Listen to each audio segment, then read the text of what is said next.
Hello guys, happy Wednesday.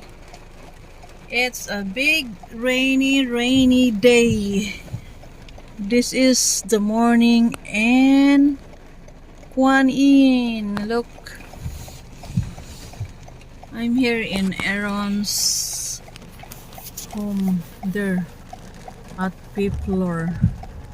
I'm waiting for him because we are going to drive to Chongli. And guys, this is the situation for this morning. I pick up Aaron guys. Nag-ilis pa ata. Ay naka, 100% raining.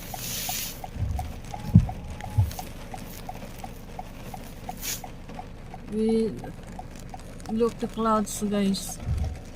It is so gloomy. It's a rainy day. Somebody's there is coming.